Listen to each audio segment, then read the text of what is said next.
کہ ان کی روحیں پرندوں کے پوٹے میں چلی جاتی ہیں. تو پرندہ بنانے کی کیا ضرورت تھی اللہ تعالیٰ کو؟ روح کو. روح تو ویسے ہی گئی. روح تو لطیف چیز ہے، وہ تو کسی ذرہ میں تو آتی نہیں، آزاد ہے. تو معلوم ہے کہ وہاں ہوائی جہاز ہیں باقاعدہ، ان کی سواریاں. ہاں جی، اس سواری میں بیٹھتے ہیں. یہ ہے کیونکہ اس وقت تو آج بھی طائر پرندہ اور طائرہ ہوائی جہاز. ہوائی جہاز کو عربی میں طائرہ کہتے ہیں، طائرہ، اور طائر پرندے کو کہتے ہیں. ہاں، اس لیے تو طیور آتا ہے. ہاں، تو ان کے پیٹ میں ہی ہم بیٹھتے ہیں اندر جا کے. ہاں، اس لیے ان کے لیے وہ ہوائی جہاز ہے. اور ایک صحابی نے پوچھا یا رسول اللہ جنت میں گھوڑا ہوگا؟ ہاں 2 پروں والا یاقوت کا گھوڑا، جہاں تو چاہے گا اڑا کے لے جائے گا. اب یہ کو پرندہ ہے، جہاز ہے. یہ اس کو گھوڑا کہا آپ نے کیونکہ جہاز کا تصور ہی نہیں تھا. تو اس لیے وہ زندہ ہے، لیکن ان کی زندگی اس زندگی سے قوی تر، کیونکہ جنت کی نعمتیں ملتی ان کو. اب پخانے پیشاب سے پاک، بس یہاں سے تو گئے. یہ زندگی نہیں ہے، اس سے بڑی زندگی ہے جو ان کو ملتی ہے. اور اگر یہ جسم مردہ ہی ہو تو خوشبو کہاں سے آنے لگ گئی؟ اس جسم میں روح آتی ہے خود، لیکن کس کیفیت سے آتی ہے وہ کیفیت ہم نہیں جانتے. قبر کھودیں گے تو وہی میت ہی رکھی ہے، میت پڑی ہے. ہم کچھ نہیں جانتے. یہ ہے. اب قبر میں آتے ہیں فرشتے جو آ کے سوال کرتے ہیں. ہاں، اور اس کو نبی صلی اللہ علیہ وسلم حدیث میں آتا ہے کہ اس کو بٹھا لیتے ہیں. ہاں، بٹھا لیتے ہیں اور پھر اس سوالات کرتے ہیں، جوابات دیتا ہے. جو بھی جواب دے، ہاں، مومن ہے تو بہترین جواب ان کو خوشخبریاں دیتے ہیں. یہ تو اس لیے یہ تو ہے کہ ہم تو یہاں دنیا کی چیزیں نہیں سمجھتے کہ اب ہمارے سامنے ہو رہا ہے کہ بھی فیکس ہوتا ہے کہ یہاں آپ لکھ رہے ہیں کیا کاغذ مشین میں دے کے، اور اسی لمحے اسی سیکنڈ وہ وہاں لکھا جا رہا ہے اسلام آباد یا لندن لکھا جا رہا ہے، وہی جو آپ یہاں لکھ رہے ہیں. اقران سمجھا دو کیسے ہو رہا ہے. یہ نہیں سمجھ میں آتی بات. ہاں، تو جب ہم مشاہدے کی چیزیں نہیں سمجھ سکتے تو قبر کے معاملات کیسے سمجھیں گے کہ کیسے ہو جاتے ہیں. ہاں، اب آج تو سمجھ آ گئی کہ بھئی سین سامنے آ جائے تو ہر چیز سامنے آ جاتی، پھر بدل جائے دوسری چیز سامنے آ جاتی ہے. جب نبی صلی اللہ علیہ وسلم سے سوال کیا کافروں نے کہ جی آپ گئے ہیں مسجد اقصی میں، تو کبھی آپ نے اس سے پہلے مسجد اقصی دیکھی نہیں تھی. مسجد اقصی میں گئے ہیں تو ہم سوالات کرتے ہیں، ہمیں بتائیں کتنے ستون ہیں. انہیں سوال شروع کر دیے. نبی صلی اللہ علیہ وسلم فرماتے کہ اللہ نے مسجد اقصی میرے سامنے لا دی. اب آج تو پتہ چلا جب سین آ جاتا ہے سامنے، اس وقت کیسے پتہ چلتا؟ صحابہ ایمان لائے اس پر، کیونکہ سمجھ میں نہیں آتی. تو آج بھی بات سمجھ میں نہیں آتی کہ یہ کیسے آ جاتا ہے کہ بٹن دباتے ہی اوباما واشنگٹن میں تقریر کر رہا ہے اور یہاں آ گیا وہ تصویر میں ہے، اور اس کے ہونٹ ہلتے، سب کچھ آزاد حرکت ساری چیز سامنے آ جاتی ہے. ہاں، تو اس لیے ضروری نہیں کہ ہر چیز عقل کے دائرے میں بھی آئے. اس لیے ان کی زندگی حق ہے. اور یہی اہل سنت کا جمہور علماء کا یہ مسلک ہے، یہی علماء دیوبند کا مسلک ہے کہ وہ زندہ ہیں، انہیں باقاعدہ اللہ کا رزق ملتا ہے. اور یہ نص ہے اللہ تعالیٰ کی، عند ربہم یرزقون. اگر سے روح کی زندگی، روح تو کافروں کی بھی زندہ ہے، روح تو نہیں مرتی، اور عذاب میں ہے. کافروں کی روح عذاب میں ہے، لیکن عذاب میں تو لا یموت ولا یحیا. قرآن میں ہے کہ جہنم میں ہوگا لا یموت فیہا ولا یحیا، نہ مرا ہوا ہے نہ زندہ ہے. کہ جو آگ میں جل رہا ہے وہ کیا زندگی ہے؟ اس لیے ان کو نہیں زندہ کہا، جہنم میں گئے. بلکہ نہ زندہ ہوتے تو اچھا تھا، کیونکہ مردوں کو تو آگ نہیں کچھ کہتی. لیکن قبر کا بھی عذاب ہے بڑا سخت. اور میں نے شاید بتایا بھی ہوگا کہ وہ ایک رسالہ پڑھا تھا کہ اس نے بتایا اس میں عبرتناک واقعہ کہ میرے چچا کا سرگودے کا تھا کہ میرے چچا ایک فیکٹری میں کام کرتے تھے، ایک میجر طفیل تھا جس کا بل یہاں سے کٹا ہوا تھا، تو بہت نیک تھا، بہت زیادہ تہجد پڑھتا تھا اور کسی مزدور کو تکلیف نہیں دیتا تھا، لوگ بڑے موت کے تھے اس کے۔ اس سے پوچھا کہ یہ جنگ میں کٹا تھا؟ اس نے کہا نہیں جنگ میں نہیں کٹا، یہ یوں ہوا کہ جب برطانیہ کو شکست ہوئی اس کے مقابلے میں، جاپان کے مقابلے میں، تو ہم اس برما میں تھے، تو ہمیں ہوا کہ بھئی ہمیں شکست ہو گئی ہے، ہر فوجی آزاد ہے، ہم جان بچا نہیں سکتے تمہاری، گھوڑا لے لو، سواری لے لو اور رائفلیں لے لو اور جاؤ آزاد ہو۔ کہتے میں اور ایک سکھ چل پڑے، تو آگے برما کے جنگل چیر سے ایک خالی جگہ آ گئی، وہاں ایک قبرستان تھا چھوٹا سا، 7 بستی تھی اجڑی ہوئی۔ قبرستان کے گزرنے لگے تو ایک قبر پھٹی ہوئی تھی اور اس میں ہڈیوں کا ڈھانچہ نظر آ رہا تھا، اس پر بچھو بیٹھا تھا۔ جب وہ بچھو ڈنگ مارے تو چر چر ہو ہڈیوں کی، ہم کھڑے ہو گئے، ہم سو دیکھتے رہے یہ کیا ہو رہا ہے۔ پھر وہ ڈنگ میں چر اور 4 ہڈیاں یوں سکڑے۔ وہ سکھ کہنے لگا میں تو اس بچھو کو مارتا ہوں۔ میں نے کہا خدائی راز ہے، خدا کے بندے، ہم کیا جانے یہ کیا مصیبت ہے، کیوں مصیبت میں پڑتا ہے۔ وہ نہیں مانا، اس نے فیر کر دیا کہ شعلہ اٹھا، اور شعلہ ختم ہوا تو بچھو وہی۔ اس نے پھر بولتا او خدا کے بندے، میں نے کہا روکا اسے، بس نہ کوئی اور مصیبت نہ آ جائے، وہ نہیں مانا۔ اس نے پھر فیر کیا تو شعلہ اٹھا، جب شعلہ بند ہوا تو بچھو ہمارے پیچھے، بھگائے گھوڑے ہم نے، سر پلٹ گھوڑے بھاگ رہے ہیں، بچھو ساتھ ہے، اسی رفتار سے بچھو چل رہا ہے، لیکن ہے سکھ کے گھوڑے کے پیچھے، میرے پیچھے نہیں ہے۔ گھوڑے ہمیں برابر جا رہے ہیں، ندی آ گئی، اس نے ندی میں گھوڑا ڈال دیا، بچھو ندی میں، کہتے وہ ندی میں بچھو جا کے واپس چلا گیا، نکلا واپس چلا گیا، اور وہ چیخنے لگ گیا۔ طفیل مجھے، میں کنارے پر کھڑا تھا، طفیل مجھے بتاؤ، میں مر گیا، میں جل گیا، تو میں نے بھی گھوڑا ڈال دی کہ بچاؤں اسے۔ میں نے کہا میرا ہاتھ پکڑ لے، اس نے یہاں سے پکڑا، میرے ہاتھ کو آگ لگ گئی۔ اب میں نے ہاتھ چھڑاؤں، نہ جی وہ تو ہاتھ نہ چھوٹے، میرے پاس خنجر تھا جو فوجیوں کے پاس ہوتا تھا، اس سے میں نے اپنا ہاتھ کاٹا، ہاتھ کاٹ کے جلدی سے باہر آ گیا، تو اور مجھے پانی گرم نہیں لگا، وہ کہ میں جل گیا۔ اتنے جو باہر آیا تو پانی پر آگ کے بلبلے، میں تو اتنا وہ ڈوب گیا، گھوڑے سمیت ڈوب گیا۔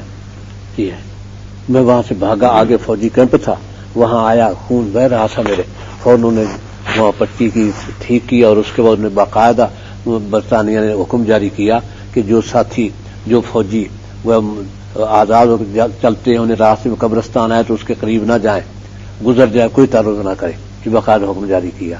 اس کے بعد سے کہتے میں نے توبہ کر لی، مجھے وہ قبر یاد ہے کہ میرا حال تو یہ ہوگا، بس اللہ نے مجھے نماز کی توفیق دے دی اور نیکی کی توفیق دے دی، اب میں بالکل، اب مجھے بس قبر وہ یاد، وہ کہتے مجھے یاد رہتا ہے، بس یہ ہے اصل واقعہ ہے۔ اب بتا یہ ہے قبر کا عذاب ہے، اگر زندگی نہیں ہے تو ہڈیوں پر کیا ہوگا، بچھو بیٹھا ہے، یہ ہے۔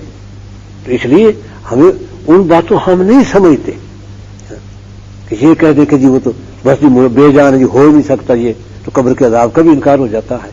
ہاں، اس لیے روح آتی ہے، لیکن روح اور جسم کا اٹھتا نہیں، بیٹھتا نہیں، چلتا نہیں، آگے وہاں چلتا ہے، بیٹھتا ہے، سب کچھ ہے، ہماری نگاہوں میں کچھ نہیں۔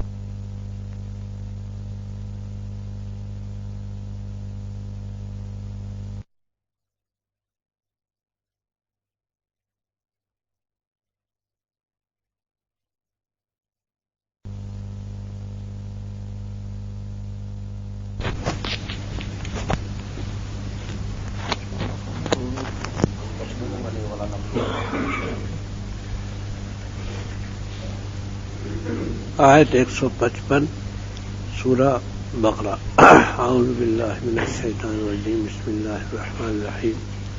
وَلَنَبْلُوَنَّكُمْ بِشَيْءٍ مِّنَ الْخَوْفِ وَالْجُوعِ وَنَقْصٍ مِّنَ الْأَمْوَالِ وَالْأَنفُسِ وَالثَّمَرَاتِ وَبَشِّرِ الصَّابِرِينَ۔ ہم تمہیں یقیناً آزمائیں گے، یعنی ہجرت کر کے آئے ہیں، پہلے سورہ یہی نازل ہوئی تو مکے سے ہجرت کر کے آئے ہیں، تو خیال یہ تھا کہ بس آرام ہو گیا، تکلیفیں تو وہیں تھی مکے میں جو تھی، ہاں، کیونکہ وہاں تو ایک ایک شخص اپنی اپنی جگہ بیچارہ بندھا ہوا تھا، اپنے خاندان میں اس کی پٹائی ہوتی تھی، مار کٹائی ہوتی تھی، کوئی چھڑانے والا نہیں تھا، تو اس سے جان چھوٹی، آزاد ہو گئے ہیں کھلے. ہاں تو اللہ تعالیٰ نے فرمایا نہیں، ابھی آزمانا ہے، اس لیے کہ امام الناس تو تمہیں بنانا ہے. ہاں پوری امت کے امام تم ہوگے، اس لیے تمہاری سیرت کو تو بہت اونچا لے جانا ہے. ہاں تو صرف اسی طرح کہ بس تم نے کلمہ پڑھ لیا اور بس ہم تمہیں اب آزاد چھوڑ دیں، تم سے بہت کام لینے ہیں، اس لیے آزمائیں گے ہم. وَلَنَبْلُوَنَّكُمْ لَنَبْلُوَنَّ یقیناً آزمائیں گے تمہیں، یقیناً کم تمہیں بِشَیْءٍ کچھ من الخوف والجوع، کچھ خوف دے کر، بھوک دے کر، وَنَقْصٍ مِّنَ الْأَمْوَالِ اور کچھ مالوں میں کمی کر کے، یعنی فصل اچھی نہ ہوئی، ہاں کوئی اور نقصان ہو گیا، والانفس اور جانوں میں کمی کر کے، یعنی شہید ہو گئے، والثمرات اور پھلوں میں کمی کر کے، یعنی ہر پہلو سے آزمایا جائے گا. ہاں کہ خوف میں بھلا اللہ پہ توکل رہتا ہے یا نہیں، خوف لائیں گے، یہ خوف میں تمہارا کیا حال ہوتا ہے. ہاں جی تو یہ ہے کہ صحابہ خوف سے کبھی نہیں گھبرایا، الحمدللہ ایسا ہی ہوا، آزمائش آئی، خوف سے نہیں گھبرائے. اب میدان جنگ بڑی خوف کی چیز ہے، لیکن بدر کا مار کا جو تھا خاص طور پر، کیونکہ ہاتھ میں ہتھیار ہی نہیں تھے، کوئی چیز ہی نہیں تھی، ساز و سامان ہی نہیں تھا، کیسے لڑیں گے.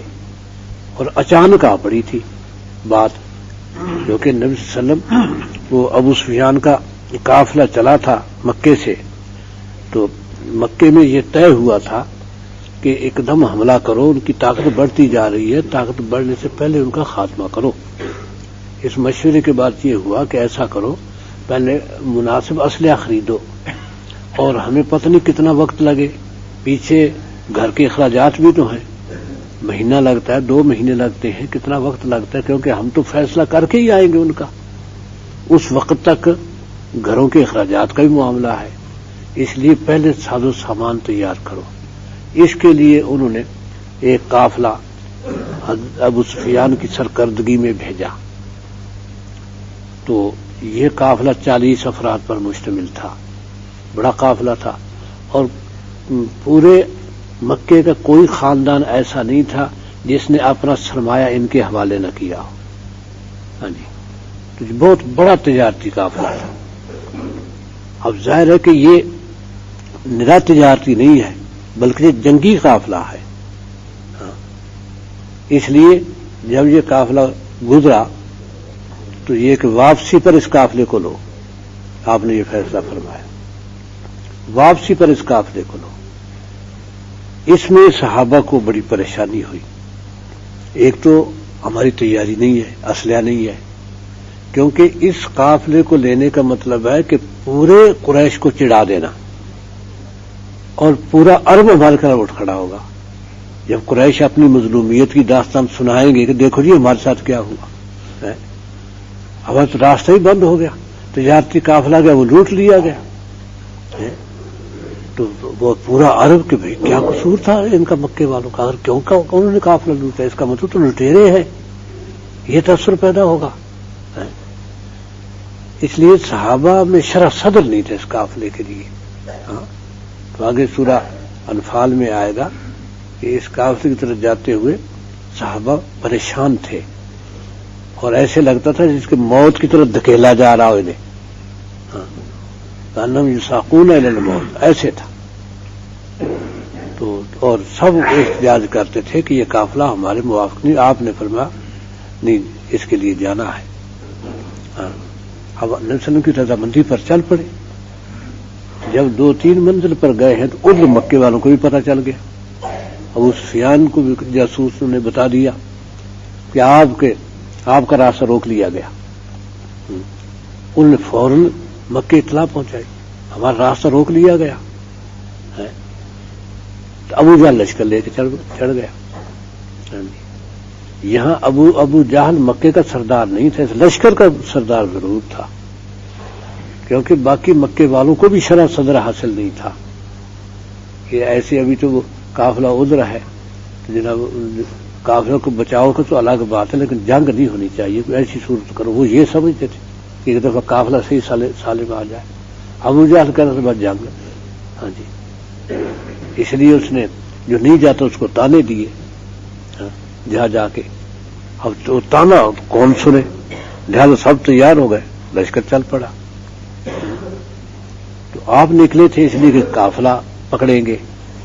تو ابھی 2-3 منزل باہر آئے تھے وہ مدینے سے کہ آپ نماز پڑھ رہے تھے، لوگ ٹھہرے ہوئے تھے. ایک شخص کو پکڑ لگی، یہ جاسوس ہے.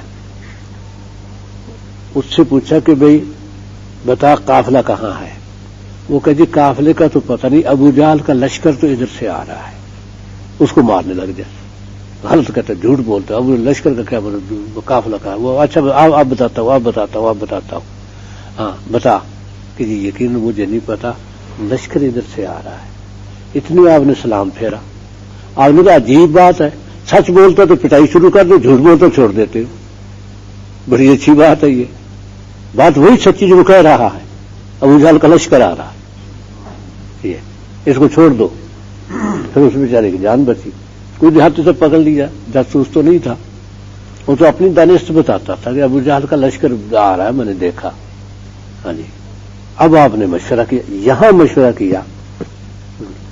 اب مہاجرین تو تیار تھے، تو آپ انصار کی طرف دیکھتے تھے، کیونکہ انصار سے جب معاہدہ ہوا ہے اس میں یہ نہیں تھا کہ وہ لشکر اگر مکے پر آئے گا تو لشکر کا مقابلہ بھی ہم کر، یہ تھا کہ آپ کی حفاظت کریں گے ہم.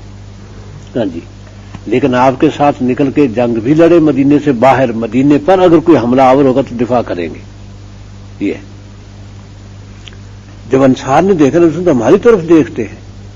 ہاں، تو حضرت اسید بن حضیر اٹھے، یا رسول اللہ ہماری طرف دیکھتے ہیں، ہم تو آپ کے دائیں بائیں آگے پیچھے کس مریں گے، آپ حکم دے. پھر سعد بن عبادہ اٹھے. اسید بن حضیر بنو اوس کے تھے، سعد بن عبادہ بنو خزرج کے تھے. بنو خزرج کا قبیلہ زیادہ گویا نسبتاً بڑا سمجھا جاتا تھا. انہوں نے کہا یا رسول اللہ ہماری طرف دیکھتے ہیں، ہم وہ نہیں ہیں جنہوں نے کہا تھا کہ فَذْهَبْ أَنْتَ وَرَبُّكَ قَاتِلًا إِنَّا هَاهُنَا قَاعِدُونَ، جب تو اور تیرا رب جا کے لڑو ہم تو یہاں بیٹھے. وہ نہیں ہیں ہم. اگر آپ کہیں کہ ان کو دھکیلو اور ادنی ابین تک دھکیل چلے جاؤ تو ہم ادنی ابین تک پہنچ جائیں گے ان کو دھکیلتے ہوئے. ادنی ابین ہے اصل میں یمن کے سمندری ساحل پر. ہاں جی، تو وہاں ہے. تو ادنی ابین کا مطلب یہ کہ مکہ تو رستے میں ہے، مکے سے آگے، کیونکہ مدینہ تو شمال میں تھا اور یمن جو ہے جنوب میں ہے، رستے درمیان میں مکہ ہے. یعنی مکے بھی نہیں چھوڑیں گے، دھکیلیں گے حتیٰ کہ یمن سے آگے یمن کا ساحل سمندر کا وہاں پہنچا دیں گے. ہاں جی، پھر آپ نے کہا ٹھیک ہے. تو پھر یہ ہے کہ ابو جہل کے اوپر لڑائی آئے گی، بس جنگ، فیصلہ جنگ کا ہے. اب یہ تھی ازمائش بہت بڑی کہ ایک تو یہ کہ کوئی بھی آسیات ویسے نہیں تھے، لیکن کچھ تیاری کرتے تو نکلتے. اگر پتا ہوتا کہ جنگ ہوگی، کیونکہ 40 آدمی تھا، جنگ کا مسئلہ ہی کوئی نہیں تھا.